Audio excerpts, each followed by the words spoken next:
बिस्मिल्लाहिर्रहमानिर्रहीम। अस्सलाम वालेकुम नाज़रीन, आप सरवत वलीम ऑफिशियल देख रहे हैं। मैं सरवत वलीम हूँ। इस वक्त पाकिस्तान के अंदर दो बड़ी अहम डिबेट्स चल रही हैं, तीसरी भी मैं कहूँगी अहम बन गई है। इन तीनों के मुतालिक मैं कुछ अहम डिटेल आप लोगों के सामने रखूँगी। इनसाइड स्टोरी भी है मेरे पास कि मियां नवाज शरीफ पाकिस्तान क्यों नहीं आ रहे, दुबई तक का सफ़र किया मगर पाकिस्तान की सरजमीन पर क्यों नहीं आए। इसके अलावा कल और परसों का दिन बहुत ज़्यादा इंपॉर्टेंट है तहरीक इंसाफ के लोगों के लिए, जिसमें ख़दशा ज़ाहिर किया जा रहा है और ख़ुद इमरान खान ने भी ख़दशा ज़ाहिर किया कि शायद उनकी गिरफ़्तारी कर ली जाए FIA की तरफ से। इसके अलावा एक और मामला ये है कि शायद वज़ीर आज़म के ओहदे की तौहीन कर दी गई किसी नौजवान की तरफ से, और उसको लेके साबिक जज हों या पाकिस्तान के मोस्ट सीनियर पॉलिटिशियन हों, किस किस्म की गुफ्तगू उनकी तरफ से की गई, क्या वो हमारे ओहदे या हमारी सीनियरिटी को वो ज़ेबा देती है। इसके ऊपर मैं आप लोगों के साथ स्टोरी शेयर करने वाली हूँ। सबसे पहली बात ये कि कल और परसों का डे बहुत ज़्यादा इंपॉर्टेंट है।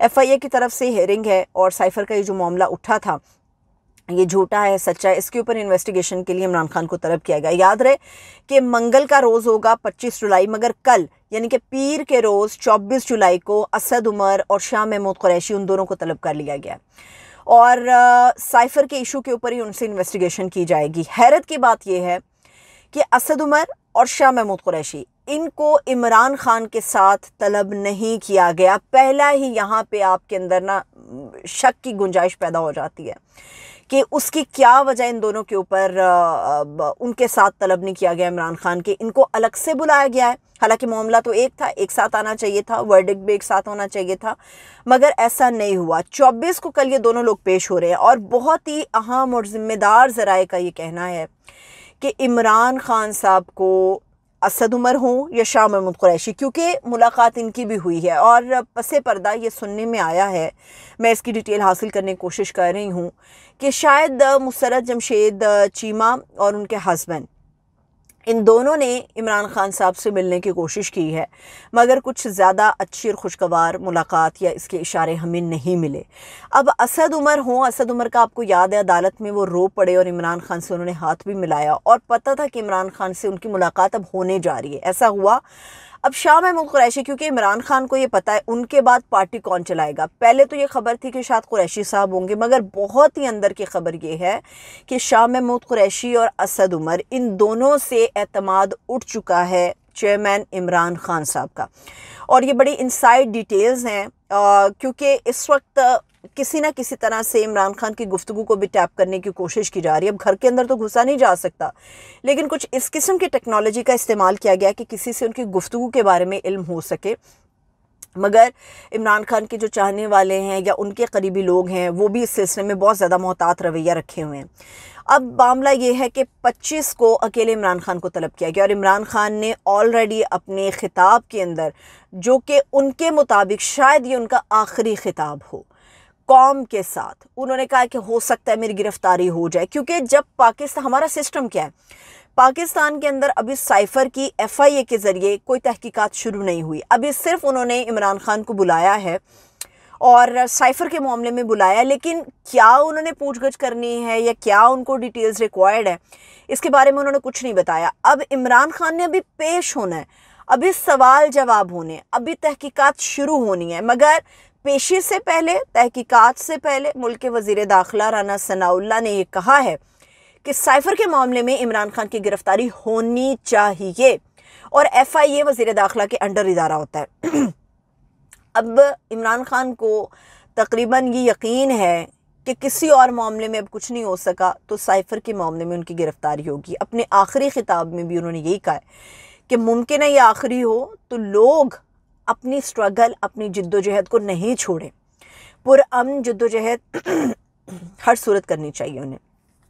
इसके अलावा और देखना यह है कि इमरान खान की गिरफ्तारी किन ग्राउंड्स के ऊपर होती है, क्योंकि अगर तो इंतखाब की तरफ बढ़ना है गवर्नमेंट में तो उससे पहले, केयर टेकर से सेटअप से पहले या निगरान हुकूमत के आने से पहले ये गिरफ्तारी होना बहुत ज़्यादा ज़रूरी है मौजूदा हुकूमत के लिए, क्योंकि इससे उन्हें एक रास्ता मिलेगा, एक मुहिम अपनी वो बेहतर तौर पे चला सकेंगे। अब देखना ये है कि हुकूमत का प्लान क्या है, क्योंकि FIA के मुताबिक अगर उन्होंने तफ्तीश में ताउन ना किया तो FIA उन्हें अरेस्ट कर सकती है। तो आपको पता है कि हमारे सिस्टम कुछ ऐसा ही है जिसमें इस किस्म के मामलात हो जाते हैं। अब लेट्स सी कि FIA के अंदर पेशी के अंदर क्या होता है। बाकी असद उमर और शाह महमूद कुरैशी साहब, इन दोनों से एतमाद इमरान खान का उठ गया है। अब कौन होगा इमरान खान अगर गिरफ्तार हो जाते हैं, ये आइंदा आने वाले चंद घंटों में हमारे सामने इनसाइड डिटेल्स कंप्लीट आ जाएंगी। सेकेंडली ये कि निगरान गवर्नमेंट जाने वाली है, मगर मियां नवाज शरीफ पाकिस्तान नहीं आए। मियां नवाज शरीफ कई रोज़ तक उन्होंने दुबई में क़याम किया, फिर वो सऊदी अरब गए। अब ये कहा जा रहा था कि शायद वो पाकिस्तान आए। अब पाकिस्तान आने में बहुत ही उनके अहम मामलात हैं जिसकी वजह से वो रुके हुए। आप सब लोगों ने बड़ी बारीक बीनी के साथ एक बात का जायज़ा लिया होगा। पाकिस्तान के अंदर जब भी उनकी जमात की तरफ से कोई ऐलान होता है, मियां नवाज शरीफ का नून लीग ऐलान करती है, तो हमेशा आने की तारीख़, आने का महीना, आने के हवाले, आने की बातें, ये सारी उनकी रहनुमा और उनकी जमात करती। कभी आप लोगों ने डायरेक्टली मियां नवाज शरीफ के मुंह से ये नहीं सुना होगा कि वो पाकिस्तान किस महीने में आएंगे, इंतखाब से पहले आएंगे, इंतखाब के बाद आएंगे, केयर टेकर गवर्नमेंट में आएंगे या फिर कब आएंगे भी या नहीं आएंगे। ये बड़ी इंपॉर्टेंट है, इन चीज़ों को बड़ा बारीक से देखने की ज़रूरत होती है। उसमें एक और मामला ये है कि पार्टी के जो इजलास होता है उसमें वीडियो लिंक के ज़रिए मियां नवाज शरीफ साहब शामिल तो होते हैं। उसमें कई ऐसे सियासतदान थे नून लीग के, ये इनसाइड डिटेल्स आपको मैं बता रही हूँ, जिन्होंने ये सवाल उठाया कि मियां साहब जब तक आप पाकिस्तान वापस नहीं आते तो हमारे लिए इलेक्शन की मुहिम उतनी तेज़ी से या उतने भरपूर तरीके से चलाना बड़ा मुश्किल होगा। तो उस पर बड़े लोगों की अंदर की ये बात है कि मियां नवाज शरीफ ने ना हाँ में जवाब दिया ना में जवाब दिया।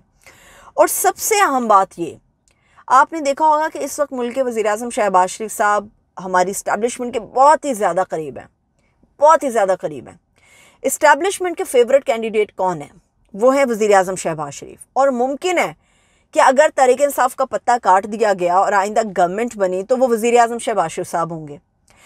और इस्टेब्लिशमेंट अभी मियां नवाज शरीफ साहब को नहीं लाना चाहती। उसकी वजह यह भी है कि मियां नवाज शरीफ के कभी भी इस्टेब्लिशमेंट के साथ ताल्लुकात उतने ज़्यादा मुफाहमत परस्ताना नहीं रहे, उतने ज़्यादा मुफाहमत पर मबनी नहीं रहे जितने कि मियां शहबाज शरीफ के हैं या जितने कि चौधरी निसार अली ख़ान के हुआ करते थे।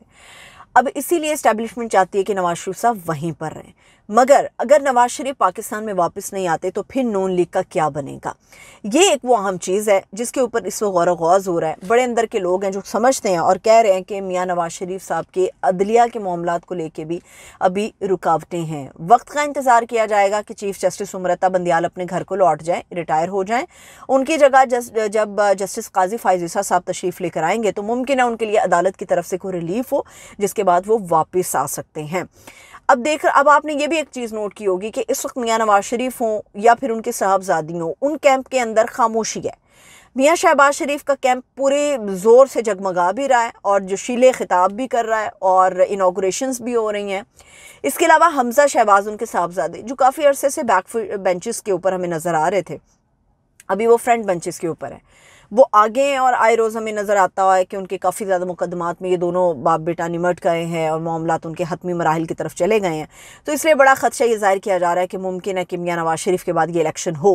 अब ये भी अंदर मसला चल रहा है कि नई मरदमशुमारी या पुरानी मरदमशुमारी। याद रहे, अगर नई मरदमशुमारी के ऊपर पाकिस्तान का इलेक्शन हो जाता है तो तहरीक इंसाफ का वोट बहुत ज़्यादा बढ़ गया है।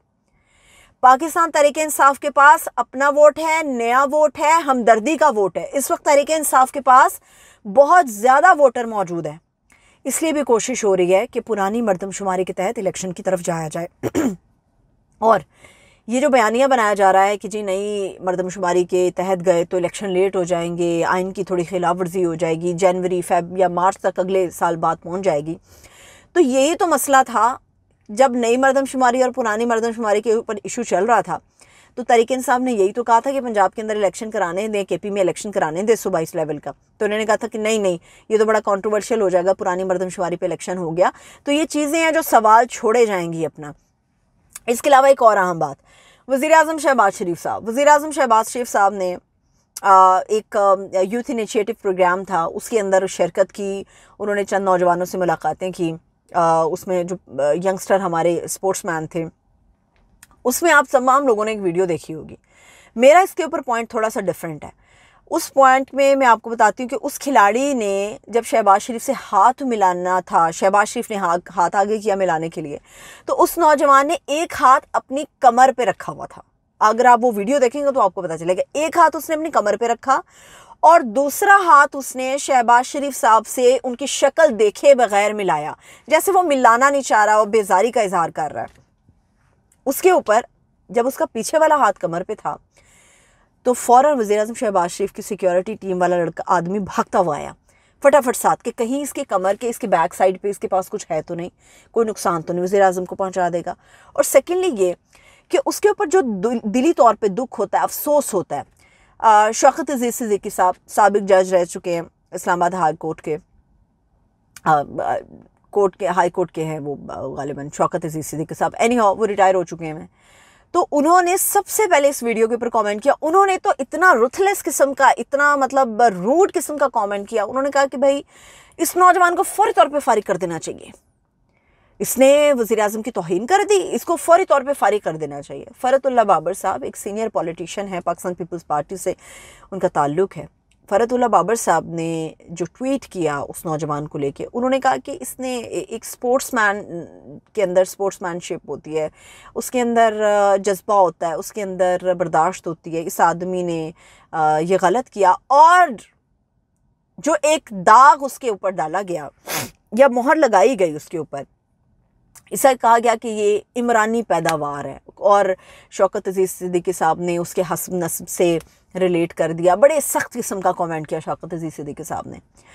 मेरा सवाल ये कि क्या आप लोगों की सीनियरिटी, आप लोगों के ओहदे या आप लोगों का कंडक्ट इस बात की इजाज़त देता है कि आप बिना किसी इंक्वायरी के, बिना किसी चीज़ के इस किस्म के ट्वीट और इस किस्म की गुफ्तगू कर दें? कोई कह रहा है उसको टीम से निकाल दें, कोई कह रहा है कि ये हस्ब नस्ब अपना बता रहा है क्या नहीं है। वो लड़के से बात हुई, वो इतना ज़्यादा, हम में से बहुत सारे ऐसे लोग होंगे जो प्राइम मिनिस्टर से, आर्मी चीफ या किसी भी बड़े डेजिग्नेशन, इवन कि किसी बड़े प्लेयर से मिलते हैं, किसी बड़े जर्नलिस्ट से मिलते हैं तो हम थोड़े से कंफ्यूज होते हैं। वो लड़का भी कंफ्यूज था, उसे समझ ही नहीं आया कि वो प्राइम मिनिस्टर से हैंडशेक कर रहा है, उसको किस तरह से करना चाहिए, अदब का दायरा क्या होता है। और इसके ऊपर बावजूद इसके कि वज़ीर-ए-आज़म हाउस से एक क्लैरिफिकेशन भी आ गई कि यंग नौजवान बहुत ज़्यादा जो था वो कंफ्यूज था, उसको अंदाज़ा नहीं था। तो ऐसे में इस किस्म के मोहलक किस्म के, इस किस्म के मैं कहूँगी तनकीद से भरपूर किस्म के ट्वीट्स हमें ज़ेब नहीं देते। तो मेरे ख़्याल में ऐसी कंट्रोवर्शियल चीज़ों की तरफ हमें नहीं जाना चाहिए। और हाँ, जाते जाते वज़ीर-ए-आज़म शहबाज शरीफ साहब ने एक मुहिम का आगाज़ किया है, सेहतमंद ग़ज़ा तंदुरुस्त सदा, ग़ालिबन ये मुहिम है उन्होंने जिसका आगाज़ किया है। कल की एक स्टोरी है, मैं इसके ऊपर कमेंट नहीं करूँगी मगर कल की आपको एक स्टोरी बता देती हूँ। 2 छोटे मासूम बच्चे, मियाँ बीवी, घर का किराया अदा करने के लिए पैसे नहीं थे, बिजली का बिल आ गया 17,900 रुपये, अदा नहीं कर पाए, बिजली का मीटर उतार दिया। बच्चे ने पीने के लिए दूध की फरमाइश की, बिल्कुल मासूम छोटे बच्चे, 3-4 साल की उम्र ग़ालिबन। बच्चों ने दूध की फरमाइश की कि उसे दूध पीना है। माँ बाप ने बच्चों को जहर दिया, खुद जहर पिया और इस जहान फ़ानी से कूच कर गए। इजाज़त दीजिए, अपना ख्याल रखिए, खुदा हाफ़िज़।